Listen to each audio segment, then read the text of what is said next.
하나님의 말씀은 마태복음 20장 1절에서 16절 말씀입니다. 마태복음 20장 1절에서 16절 말씀 제가 봉독해 드리겠습니다.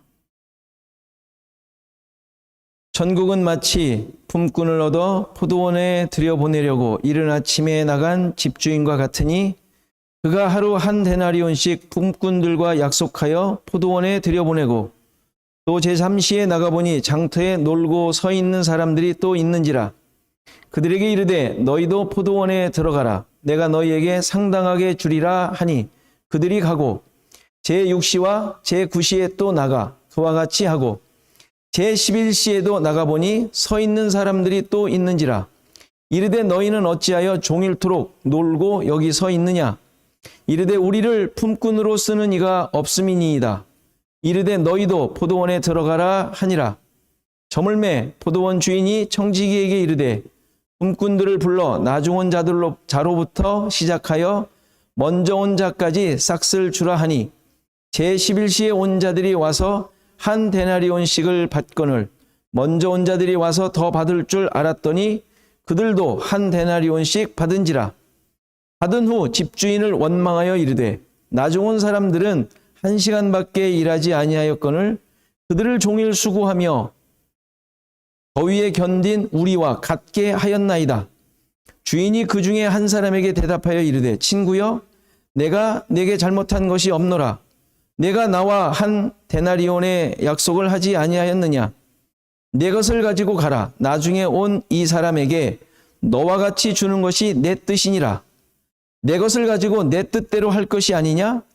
내가 선함으로 내가 악하게 보느냐. 이와 같이 나중된 자로서 먼저 되고 먼저 된 자로서 나중되리라. 아멘. 자, 오늘 읽은 비유는 우리가 많은 비유처럼 잘 아시는 비유이죠. 포도원을 가진 주인이 품꾼을 부르는 이야기입니다. 주인이 3시간마다 나가서 부르죠. 이른 아침, 즉 아침 6시인데 6시에 이제 부르고, 그리고 제3시는 오전 9시인데 9시, 그리고 12시, 그리고 오후 3시, 그리고 마지막에 제11시라고 했는데 11시는 오후 5시입니다. 이렇게 각 시간마다 가서 품꾼을 불러 포도원으로 들여보냅니다. 그리고 나서 저물어 주인이 이들에게 이제 품삯을 주죠. 그런데 5시에 온 사람부터 줍니다. 한 데나리온씩 모든 자에게 주었죠. 그러자 먼저 온 자들이 그 주는 것을 보고 우리는 그래도 더 일했으니까 더 받겠지라고 생각을 했는데 똑같이 한 데나리온을 주게 되죠. 11절을 보니까 받은 후에 먼저 온 사람이 집주인을 원망하며 따집니다. 아니 왜 1시간 일한 사람들과 온 종일 땀 흘리며 더위에 견딘 수고한 우리들과 똑같이 대우합니까? 왜 똑같이 줍니까? 한 데나리온을 약속하고 왔지만 충분히 따질만 하다고 생각이 돼요. 그런데 주인은 뭐라 그래요? 나 잘못한 것 없다. 약속한 대로 너에게 줬다. 약속한 대로. 나중에 온 자에게 너와 같이 주는 것이 내 뜻이다. 그 집주인이 그렇게 얘기하죠. 내 뜻이다. 그리고 내 것으로 내 뜻대로 한 것이다. 나는 그게 선이다. 내가 그렇게 선한 대로 했다. 따진 사람도 일리가 있지만 집주인이 얘기한 것도 당연히 맞는 말인 것 같습니다. 자, 간단하게 요약을 했는데 여러분들의 생각은 어떻습니까? 누구의 말이 옳습니까? 누구의 말을 따르겠습니까? 당연히 주인의 말이 옳다고 생각하시겠죠? 그렇게 얘기하시겠죠? 정답이 뻔한 거니까. 자, 그런데 보통은 품꾼의 생각이나 판단대로 살아갑니다. 여러분들 절대 이런 거 지지 않죠? 집주인이 나를 고용한 사람이 이렇게 했다. 이거 말이 안 되죠. 그 사람이 뭘 합리적인 법을 갖다 대더라도 내가 더 일했는데. 그 팩트 아닌가? 요즘 말로 팩트. 내가 더 일했는데. 따질만 하지 않습니까? 아무리 내가 나에게 그거 준다고 했지만 저 사람보다는 내가 더 일했지 않는. 내가 뒤처지지 않았지 않는. 이런 충분히 우리가 따지면 살지 않습니까? 그럼 오늘 비유는 이러한 품꾼의 생각이 천국이라는 기준과 관점으로 볼 때 얼마나 잘못된 것인지를 확인하도록 해주는 비유예요. 그것을 좀 더 구체적으로 살펴보겠습니다. 우선 지금 지적한 대로 이 비유는 천국에 대한 비유예요. 천국. 무엇을 천국이라고 얘기하죠? 품꾼을 얻어 포도원에 들여보내려고 이른 아침에 나간 집주인 같다라고 얘기해요. 자, 어디에 초점이 있습니까? 천국을 설명하는 건데 천국은 마치 뭐뭐 해가지고 집주인 같다 뭐 이렇게 쭉 얘기했잖아요. 어떤 내용에 초점이 있습니까? 집주인이죠? 그가 어떤 의도와 목적을 가지고 있는지, 그를 통하여 천국이 어떤 곳인지를 비유해서 말하려고 하는 거예요.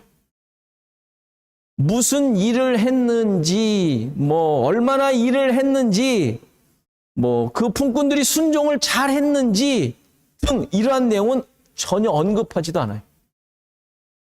단지 주인이 품꾼들에게 그가 생각한 대로, 약속한 대로 품삯을 똑같이 주었다는 사실만 지금 비유에서 나오고 있어요. 한 가지 더 지적할 것은 품꾼에게 더 중요한 사실인데 전혀 일을 시키지 않았다는 사실이에요. 보세요. 일을 시키지 않아요. 뭐뭐 해라? 아니면 무슨 어떤 일을 하도록 했다라는 흔적이 나오지도 않아요. 집주인의 어떤 지시가 있어야 되잖아요. 전혀 없습니다. 1절을 보면 품꾼을 들여보낸다라는 말을 해요. 들여보낸다. 이 들여보낸다라는 말이 고용한다는 의미의 단어예요. 고용. 하이어한다는 얘기죠. 영어로. 근데 처음 품꾼에게만 그런 말을 쓰고 다음부터 품꾼들에게는 그저 들어가라는 말을 해요. Go into. 안으로 들어가라는 말만 해요. 하이어한다는 말을 쓰질 않아요. 그러니까 채용의 개념이 아닌 그냥 포도원으로 가라는 말이죠. 가라. 포도원으로 가라. 가라예요. 가라. 그러니까 이 말은 주인이 품꾼을 부르고 있다. 부른다라는 사실에 초점이 있다는 말이에요. 부른다. 게다가 이렇게 부르는 모습에 있어서도 처음 품꾼에게는 한 데나리온을 약속해요. 한 데나리온. 그래서 불러드려요. 그런데 그 다음 부른 품꾼들은 그들의 모습이 어떻게 돼 있어요? 모두가 다 놀고 있었다라고 얘기해요. 놀고 있었다. 놀고 있던 자들을 불렀다는 사실이에요. 여기서 놀다라는 단어는 재미있게 플레이하며 게임하며 놀고 있었다라는 그 말이 아니라 허위로 아무 일도 하지 않고 허비하는 시간을 허비하고 있었다라는 단어예요. 뜻이에요. 그들은 그냥 무의 아무 일도 하지 않고 시간을 보내고 있었다라는 얘기예요. 목적 없이, 뜻도 없이. 그러니까 그들은 아무도 필요로 하지 않는 존재였다라는 말이죠. 아무도 필요로 하는 존재가 아니었다. 그냥 버려진 자. 그냥 홈리스처럼 그냥 있는. 그러니까 집주인에게도 그랬겠지만 그들 자신이 가치도 없고 자격이 없는. 맨 나중에 그러잖아요. 아무도 나를 써주지 않습니다. 버려진 자라는 얘기죠. 아무도 돌아보지도 않는 고아와 같은 버려진 자, 쓰지 않는 자들이었다라고 나오죠. 자, 그런데 그렇다면 이러한 자들을 불러들인 집주인의 의도가 뭐냔 말이에요. 일 시킨 것도 아니지. 아무 쓸데없는 자들이었지. 일반적으로 품꾼을 구하는 것은 일을 시키기 위함이잖아요. 포도원에서 뭔가 하기 위함이었다는 말이에요. 그런데 이 비유에서는 그런 내용이 전혀 나오지 않아요. 그냥 품꾼을 포도원으로 불러들여 보내는 것이 목적이. 각 시간마다 나가서 품꾼을 찾는데 찾아서 그냥 포도원으로 들어가라는 말밖에 하질 않아요. 필요 없는, 자격 없는, 버려진 자들을.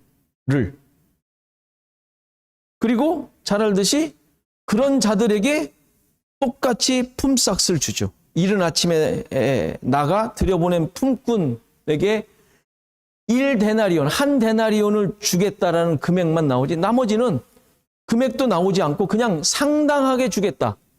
상당하게, 그냥 합당하게 주겠다라는 거예요. 그러니까 내 뜻대로 주겠다라는 것이죠. 주인이. 그 말을 했는데 가만히 보니까 결과적으로는 한 데나리씩 똑같이 준 것이죠. 그러니까 이 주인의 계획은, 의도는 포도원에서 얼마만큼 일했냐가 아니라, 거기에 초점이 있는 것이 아니라 그들이 그냥 품삯을 받도록 하는 데에 초점이 있었다라는 것이죠. 아까 말씀드렸는데 이것은 천국에 대한 비유라고 그랬어요. 천국에 대한 비유. 따라서 이 집주인은 하나님이시죠. 그럼 포도원에 들여보낸 자들은 누구겠어요? 하나님의 백성들. 그렇다면 포도원에서 보여주듯이 우린 여기서 하나님께서 그의 백성들을 다루시고 대하시고 다스리시는 원리를 알 수가 있어요. 법칙을 알 수가 있죠. 이게 무엇이죠? 동등함이에요. 동등함. 똑같다라는 것이죠. 근데 이거 똑같다라는 게 무슨 의미냐? 누구나 모든 것을 똑같이 누릴 수 있다라는 거예요. 똑같이. 어떤 편견 없이, 차이 없이 균등하게 똑같이 누릴 수 있다라는 거예요. 누구나. 우월하다고 더 많이 주어지거나 반대로 좀 못하다고 적게 주어지는 것이 아닌, 모든 자에게 똑같은 권리와 가치와 또 삶의 기준을 주었다라는 것이죠. 비유에서 지적하듯이 더 많은 일을 했다고 더 많은 싹스를 주질 않아요. 보상을 주질 않습니다. 그리고 적게 일했다고 적은 보상을 주는 것도 아닙니다. 이상한 나라죠? 근데 이런 나라에 대해서 여러분들 어떻게 생각하세요? 하나님 나라, 천국인데 어떻게 생각하세요? 정상적이고 정당하다고 생각하세요? 여러분들은 그렇다면 어느 일꾼에 가까우세요? 이른 아침 6시에 부름받은 자에 가깝습니까? 아니면 5시에 부름받은 자에 가깝습니까? 사이? 좀 더 적용하기 쉽게 하기 위해서 여러분들이 하나님 나라에서 일을 많이 했습니까? 적게 했습니까? 뭐 한 것 같기는 한데 그렇다고 내세울 정도는 아니고 뭐 이렇게 생각하시겠어요? 어떤 대답을 하시든지 간에 적든지 많든지 일찍 왔든 늦게 왔든 모두가 다 같은 평가를 받는다는 사실. 그러니까 마음이 조금 또 그래도 좀 거슬려요. 그래도 조금. 자, 포도원으로 부름받았다는 말은 하나님을 믿게 되어 하나님의 말씀을 따르게 된 하나님의 백성 되었다라는 의미예요. 그렇죠? 뭐 간단한 얘기예요. 뭐 구원받음이라고 이해를 해도 좋겠어요. 하나님 나라 백성이 된 것이죠. 자, 그렇다면 지금 이 비유를 통하여 보여지는 내용은 이전의 삶, 그리고 그동안 가지고 있었던 모든 것들이 리셋이 되는 거예요. 리셋. 리셋이라는 거 이제 여러분들 익숙하죠? 뭐 컴퓨터나 뭐 핸드폰이나 다 리셋 하잖아요. 공장 초기화. 뭐 이런 말 쓰잖아요. 뭐 자꾸 복잡하면 공장 초기화를 시켜버려요. 처음 그 대리점에서 받았던 그 초기화. 그걸 그 다음에 다 집어넣어요. 근데 지금 이거는 그런 정도의 리셋, 초기화가 아니라 하나님 나라의 가치와 원리를 가지고 재부팅한 거예요. 재부팅. 이 부팅도 무슨 말인지 알죠? 다시 시작한 거예요. 다시 시작. 그 돌아가는 오퍼레이팅 시스템이 새로운 것으로 적용이 되어 다시 만들어졌다는 얘기예요. 다시 새롭게 만들어졌다는 얘기예요. 그러니까 하나님 나라 백성들은 이제 똑같은 기준과 원리와 가치를 가지고 새로 시작된 자들이에요. 그러니까 다 잣대가 다를 수가 없어요. 잣대 다 똑같고 살아가는 원리 다 똑같아요. 아, 저 사람은 왜 저렇게 살아? 이런 일이 있을 수가 없어요. 다 똑같은 기준으로. 나에게 적용하는 기준이라면 남한테도 똑같이, 다른 사람에게 적용한 기준은 나한테도 똑같이. 이제는 그것에서 벗어날 수가 없어요. 이전의 삶은 어떤 원리였죠? 세상의 원리. 세상의 원리는 뭐예요? 인과응보의 원리. 성경적으로 말하면 율법의 원리. 행한 대로 그대로 받는 거. 그리고 인간의 의의 원리. 인간적 의의 원리. 이게 이전 삶이었죠. 그런데 지금은 하나님 나라는 하나님의 은혜의 원리. 그리고 아까 여기 본문에 나온 대로 하나님의 선하심의 원리. 내가 선함으로 나를 악하다고 보느냐? 하나님의 선하심의 원리. 하나님의 뜻의 원리. 동등의 원리. 같은 기준과 가치의 원리로 사는 나라에 이제 존재하는 자들이죠.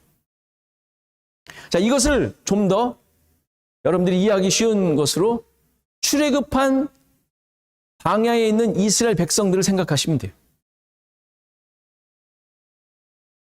지금 광야에 있는 이스라엘 백성들은 애굽에서 무엇을 했느냐는 광야에서 하나도 중요치 않아요. 의미가 없어요. 광야에서. 애굽에서 누군가는 높은 관직에서 일한 사람이 있었을 수 있어요. 그렇지 않겠어요? 다 노예였다라는 건 아니잖아요. 노예도 있을 것이고 하급 관리도 있었을 것이고 어딘가 모르게 전부 다 자리를 차지하고 있었을 것입니다. 그리고 같이 온 자들 중에 잡족들도 있었다 그랬어요. 아마 잡족들이니까 그 중에 이집트인들도 혹시 있었을 수 있어요. 각각의 위치가 다 달랐죠. 애굽에서의 삶은. 대단한 사람도 있었을 수도 있죠. 자, 그런데 이들이 광야로 나오자 이전에 그들이 가지고 있었던 백그라운드, 그들의 기반, 무슨 위세, 권리, 모든 것, 그들이 가지고 있었던 지식, 이런 것들이 모두가 다 리셋이 돼요. 똑같은 처지이며 똑같은 음식과 똑같은 삶을 살게 되었다는 사실이에요. 어느 하나도 예외가 없죠. 모두에게 똑같이 먹었던 만나가 있었고 모두에게 유일한 하나님의 인도만이 있었어요. 모두에게 똑같이. 누구 하나도 빠짐없이. 과거에 그들이 가지고 있었던 업적도 의미가 없었고 지금 그들이 어떤 능력을 가지고 있느냐도 전혀 유익이 되지 않았어요. 그들에게는 하나님께서 가나안으로 이끄시는 그 내용만 그들에게 전부였고 가장 중요한 것이었죠. 그들에게는 오직 동등함이라는 가치로 새롭게 창조된 존재들이었다는 사실이죠. 이 내용이 바로 만나의 원리예요. 만나의 원리. 출애굽기에 보면 만나를 거두는데 16장에 이렇게 나와요. 오멜로 되어 본즉 그 거둔 양들을 되어 본즉 많이 거둔 자도 남음이 없고 적게 거둔 자도 부족함이 없이 각기 식량대로 거두었더라. 앞뒤가 안 맞는 것 같은데 이 글을 쓰면서 하나님께서 감동시켜준 그 내용이 뭐겠어요? 어떤 자들도 만나로 인하여 우월하거나 더 무슨 뭔가 주어졌다거나 하나님께서 무슨 뭐 특별한 무슨 관심이 있다거나 이런 것이 드러나지 않고 다 똑같았다라는 말을 하는 거예요. 그렇잖아요. 이 만나를 이렇게 설명하고 있어요. 많이 거둔 자도 남음이 없고 적게 거둔 자도 부족함이 없었대요. 아니, 적게 거두면 부족해야죠. 배고파야지. 그렇지 않았답니다. 광야를 사는 이스라엘 백성들이 경험한 하나님 나라의 원리였던 것이죠. 그들이 욕심을 부려도 그것이 쌓이질 않는 것. 그렇다고 뭐 모든 걸 다 뭐 이렇게 그것을 뭐 안 했어도 그것이 뭐 부족으로 나타난 것이 아니라는 사실을 보여주죠. 다시 말해서 하나님 나라 백성은 그 시작부터 똑같은 가치와 위치와 내용을 가지고 있는 존재라는 거예요. 그 어떤 조건이나 업적을 가지고 있었는지, 무슨 일을 얼마나 해냈었는지 전혀 의미가 없다. 그런데 이러한 사실들에 대해 수많은 신자들이 당황해하죠. 아니, 그렇다면 내가 지금까지 살아온 것은 다 무의미하다는 것인가? 뭐 믿기 전에는 그렇다 치더라도 믿고 난 다음에라도 내가 한 게 얼마인데, 헌금이 얼마며 내가 애쓰고 힘쓰고 수많은 사람들을 인도한 뭐 그래도 있지 않을까? 내 삶을 희생하고 교회와 이웃과 뭐 하나님을 위해 얼마나 내가 헌신을 했는데 라는 생각이 드는 것이죠. 이게 제일 먼저 포도원에 들어온 품꾼이 가지고 있었던 생각일 것입니다. 12절에 그 내용이 나오죠. 1시간밖에 일하지 아니한 사람들과 종일 수고하며 더위를 견딘 자기들과 같게 보상해 주다니요. 이게 말이 됩니까? 이들의 주장의 요점이 뭐예요? 내가 더 많이 일했다라는 것이죠. 내가 더 많이 일했다. 내가 더 많이 주인을 위해 일했다는 것이죠. 내가 더 주인의 인정을 받아야 된다라는 생각입니다. 이러한 주장에 대해 주인의 대답이 뭐라 그래요? 나는 너와 약속한 대로 주었다. 그것이 너에게 전부다. 나중 온 사람에게 너와 같이 주는 것이 내 뜻이다. 분명한 의미와 목적을 알 수 있죠. 주인이 무엇을 의미하려고 하는지, 어떤 일, 얼마만큼의 일에 상관없이 모든 자들에게 같은 싹스를 주는 것. 이게 천국이라는 것이죠.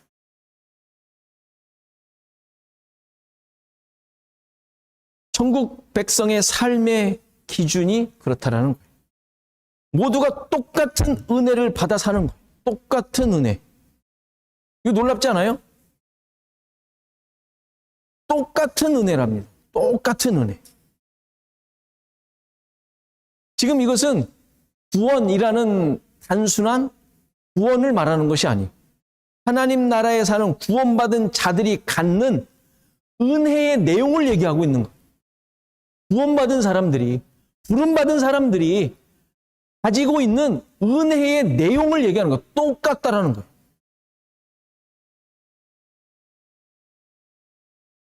또 이제 또 금방 또 이런 생각이 또 반문이 들 수 있죠. 그러면 뭐 굳이 그렇게 열심히 일할 필요가 없지 않느냐. 신앙생활 뭐 이렇게 죽어라 할 필요 없지 않느냐. 이런 생각이 또 문득 들죠. 뭐 당연한 거예요. 이거는 뭐 우리의 살아온 방식이 그런 거가 있으니까, 애굽적 방식, 인간의 의의 방식이 늘 우리 가운데 있었으니까 이건 뭐 당연히 들어가는 생각들입니다. 하나님 나라를 위하여 내 삶을 희생하거나 뭐 내놓을 필요가 없지 않는가. 뭐 좀 덜해도 뭐 똑같다는데 뭘. 그거 아닙니까? 만약 그런 생각이 드신다면 그렇게 하셔도 돼요. 그렇게 하십시오. 하셔도 돼요. 왜 그런 생각이 든 거라고요? 나를 위해서 한 거니까. 나를 위해서 한 거니까.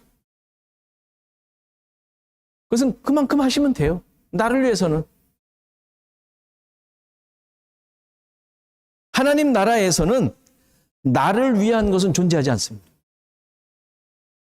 나를 위해서 애쓰고 힘쓴 것은 하나님 나라엔 존재할 수가 없죠. 당연한 거 아닙니까? 설사 그것이 주어지는 것 같더라도 계시록에서 얘기했듯이 그 면류관을 다 어린 양에게 던지지 않습니까? 왜 면류관을 왜 던져요? 내가 가지면 안 되니까. 내가 한 것이 남으면 안 되니까. 그게 하나님 나라 아닙니까? 결국 그렇게 힘쓸 필요 없다라고 생각하는 것은 그 은혜의 원리, 그 은혜의 방식, 그 은혜의 내용을 아직 모르기 때문에 그러는 거예요.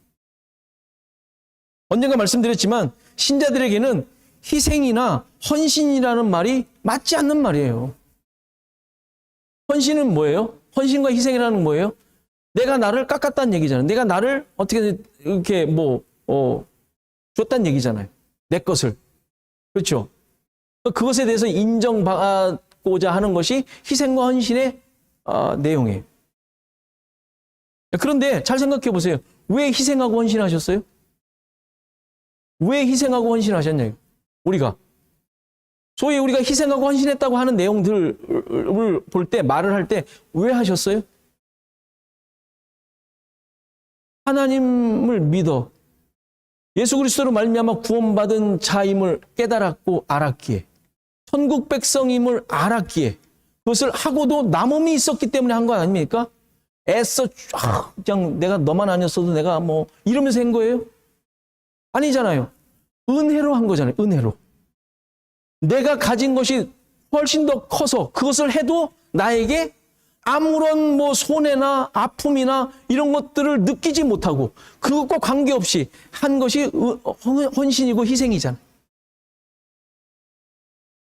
내 받은 은혜를 깨달았기에 한 거니까 이건 헌신과 희생이라는 어떤 그 값어치를 주장할 수 있는 것이 아닌 것이죠.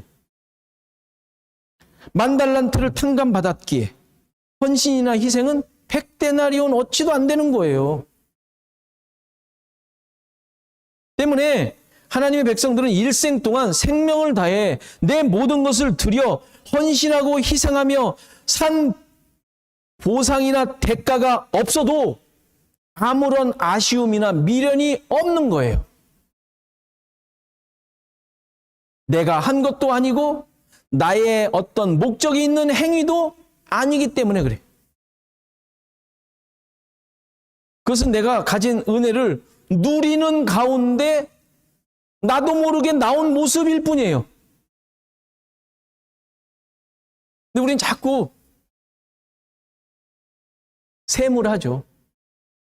그런 것들에 대해서 은혜를 구하셔야 돼요. 그런 셈이 들 때마다, 계산될 때마다 은혜를 구하셔야지 그거를 더 만들어 내가 말이야 이렇게 만들면 안 되잖아요. 내가 말이야 하는 걸 보고 주님 내가 아직도 은혜를 깊이 깨닫지 못했군요. 무릎을 꿇어야죠. 하지 말라는 게 아니라 그런 것들은 내가 작정하여 한 것도 아니고 자랑으로 한 것도 아니지 않습니까? 이른 아침에 포도원에 온 자들은 유대인들, 바리새인들을 의미하죠. 그들은 이미 하나님의 놀라운 선택받았으니까 사랑과 은혜와 어마어마한 걸 받았잖아요. 로마서에서 바울이 계속 설명하고 있던 내용 아닙니까? 어마어마한 걸 받았어요. 그런데 그것을 자신들이 행한 업적으로 주장한 거예요. 이 정도 했으면 나에게 그에 상응하는 결과가 주어져야 된다는 것이죠. 근데 이 모습이 이들만의 생각이 아니죠. 우리가 계속 그렇게 했어요. 그렇게 생각해 왔어요.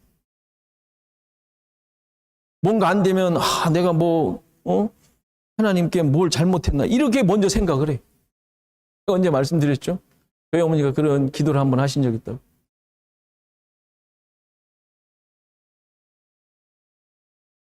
실제로 막 그렇게 가르치기도 하죠. 그렇다면 오늘 비유의 말씀을 제대로 이거 해결하셔야 돼요. 오늘 비유에 똑같이 주는 이 원리에 대해서 해결하고 그렇게 가르치셔야 될 거예요. 이 사람에게 너와 같이 똑같이 주는 것이 내 뜻이다.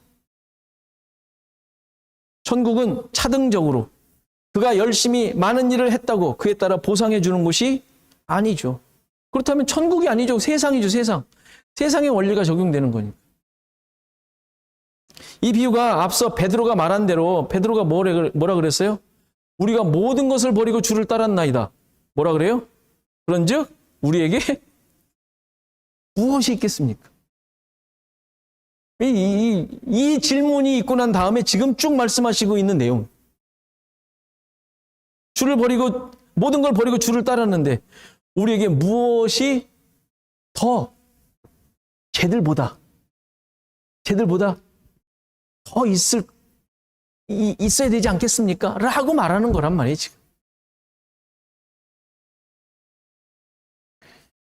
자기들이 다른 자보다 뭔가 더 받을 것이라고 여긴 것이죠. 이에 대해 예수님께서는 그런 것 없다라고 말씀하십니다. 그럼 도대체 예수님을 따르고 구원받은 자들이 정말 더 없다는 말인가? 하는 의문이 들 수 있죠. 이 대답은 제가 언제 여러분들에게 몇 번 말씀을 드렸었는데 열심히 일하고 예수를 믿은 보상이 무엇일까요? 뭐 구원받은 것입니까? 구원 말고 좀 더 구체적으로 이 세상의 삶에서 얻은 거, 이 세상의 삶에서 얻은 거 없어요? 전혀 없어요. 아침 일찍 들어온 자가 누린 게 뭐예요? 뭐 그 사람은 얘기했죠. 뭐 더위와 수고와 뭐 땀 뻘뻘 흘리고 내가 했다고 막 그냥 뭐 했다 그랬잖아요. 그게 왜 갑자기 생각이 들었어요? 늦게 온 자가 나하고 똑같이 받으니까 그 생각이 든 거예요. 그런데 그 전에 그가 어떻게 일했을까요? 얼마나 기쁘게 일했을까요? 정말 기쁘게 일하지 않았을까요? 뭐 놀면서 일했겠어요? 야, 이제 뭐 됐어. 뭐 가만히 있어도 주겠지. 뭐 이러고 일했겠어요? 얼마나 열심히 일했겠어요? 이게 뭐예요? 기쁨, 평안. 지금 더위와 뭐 수고했다 막 이게 따진 거는 똑같이 준 것에 대해 반발하면서 한 얘기지 그거 전혀 못 느꼈다라는 얘기거든요. 전혀.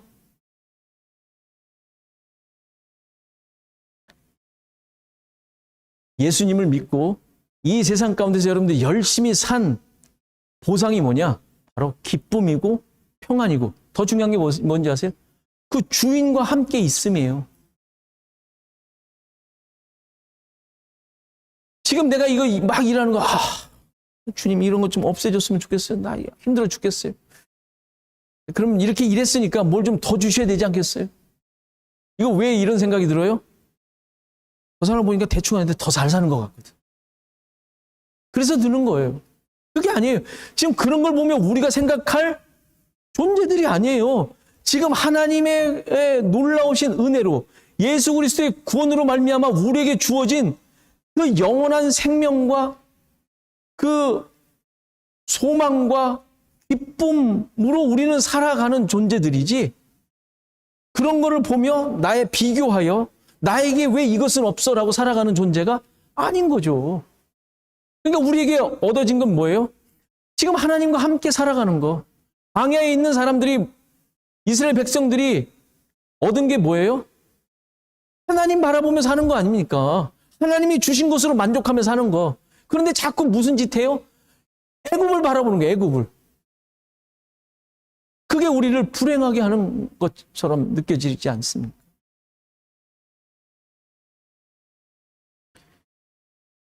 당연히 우리에게는 그 기쁨과 부름받은 기쁨, 주인과 함께 사는 기쁨, 그 안에서 지금 뭐 힘들고 뭐 노동을 했겠지만 그것이 힘들지 않은 정말 하나님께서 주신 기회이며 영광으로 알고 하는 기쁨, 이것이 구원받은 자들이 가지고 있는 보상인 거예요. 이게 진짜 복인 거예요.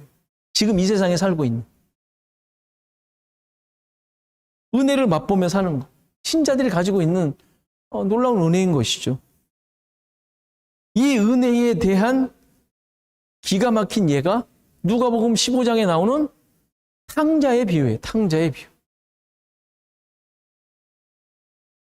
근데 그 탕자의 비유에서 우리는 자기의 몫을 가지고 먼 외국에 나가 흥청망청 쓰고 돌아온 탕자에 우리가 집중하기 쉬운데 실은 진짜 탕자는 누구예요?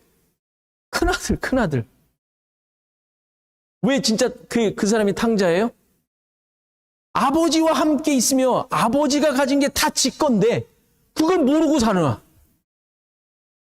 아니 염소 한 마리 안 잡아줬다고 불평을 하는 우리가 지금 그러고 있지 않아요? 아니 지금 이 세상에서 저 사람은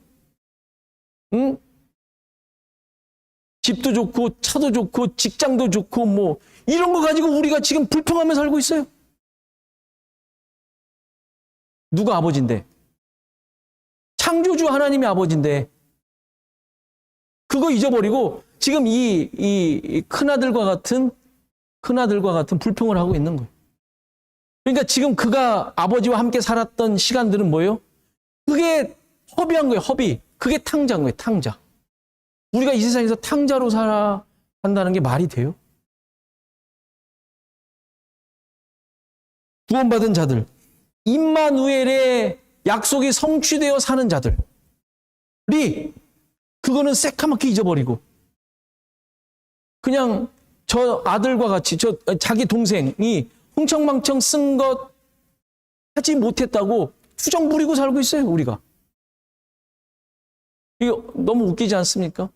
일찍 들어온 그 품꾼이 가지고 있었던 모습 아니에요? 자기가 누린 거, 자기가 정말 이게 기가 막힌 환경 속에 있다는 것을 새까맣게 잊어버리고 지하고 똑같이 취급했다고 불평한 거랑 똑같은 것이죠.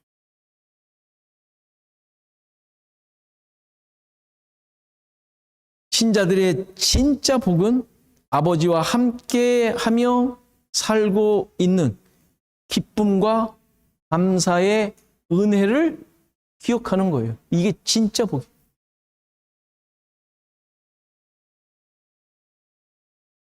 너는 항상 나와 함께 있으니 내 것이 네 것이다. 아니 이 약속이 있고 이것을 가지고 있는 자들이 욕심의 산물인 이 세상의 원리와 가치로 불평한다는 게 말이 되냐고. 동생은 죽었다 살아났고 잃었다 얻었으니 우리가 함께 즐거워하고 기뻐하는 것이 마땅하다. 우리의 모습이 뭐여야 된다고요? 불쌍한 자들, 저 누리고 있는 저들이 돌아올 수만 있다면 또 돌아온 자들에 대하여 기뻐하고 즐거워하며 사는 것.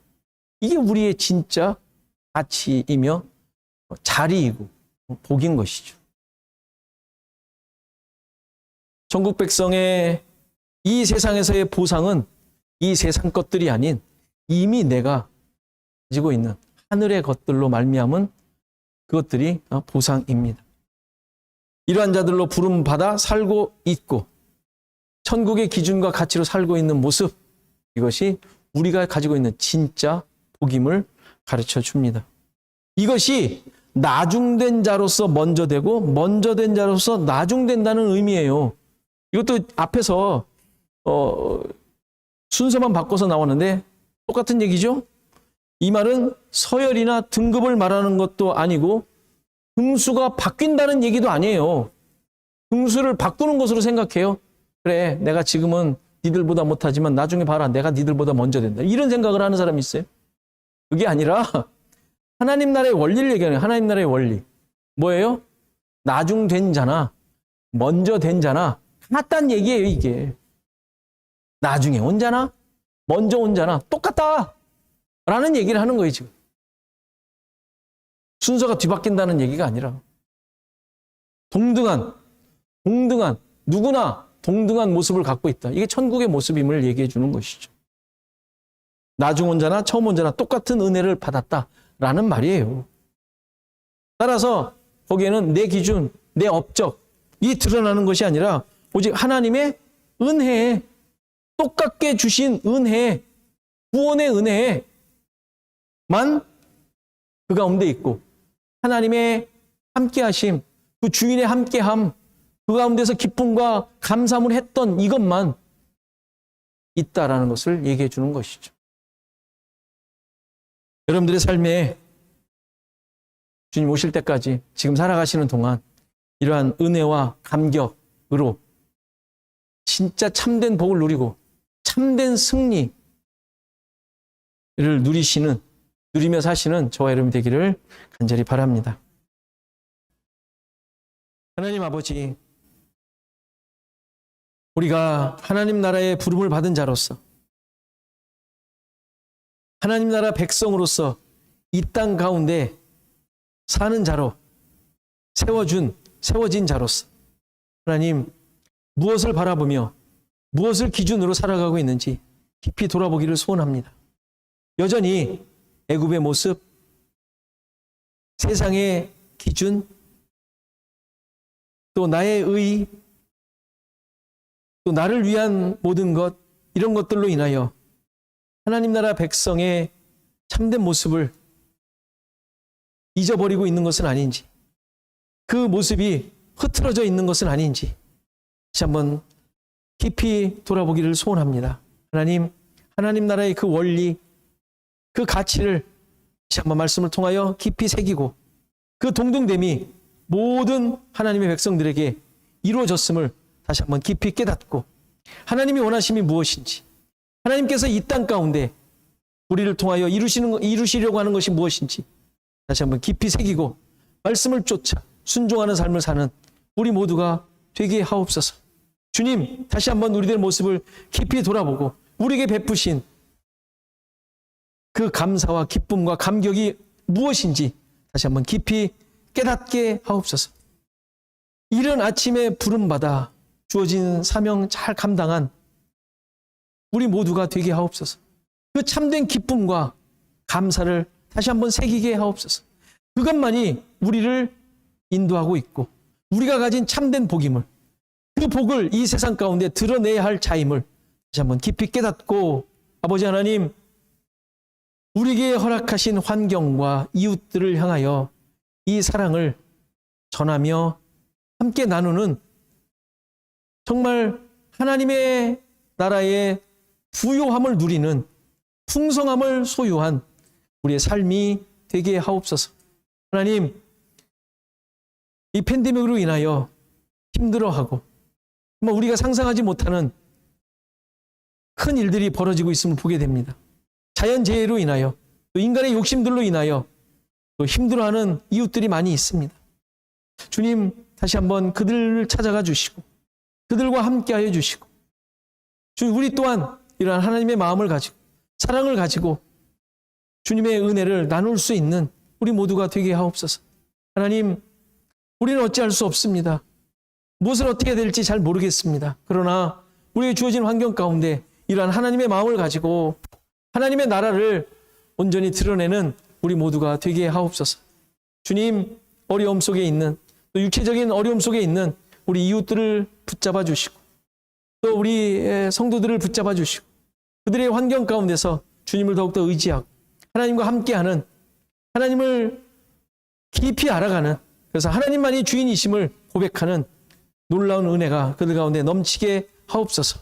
주님, 우리 교회를 붙잡아 주시고 우리 모든 성도들에게 기쁜 마음과 감사한 마음, 하나 되는 마음을 허락하여 주셔서 이 시대의 이 상황 가운데 우리가 해야 될 일들, 주님께서 원하시는 것들을 잘 찾아 감당할 수 있도록 하나님 도와주셔서 우리를 향하신 주님의 뜻을 온전히 이루어낼 수 있는 시애틀 주원역교회 되게 하옵소서. 이제는 예수 그리스도의 은혜와 하나님의 크신 사랑과 성령의 감화 감동 교통하시며 함께하심이 오늘 예배한 모든 성도들 머리머리 위에, 저들의 생업과 가정과 자손 대대 위에, 시애틀 주원역 교회 위에 이제로부터 영원토록 함께 계실지어다. 아멘.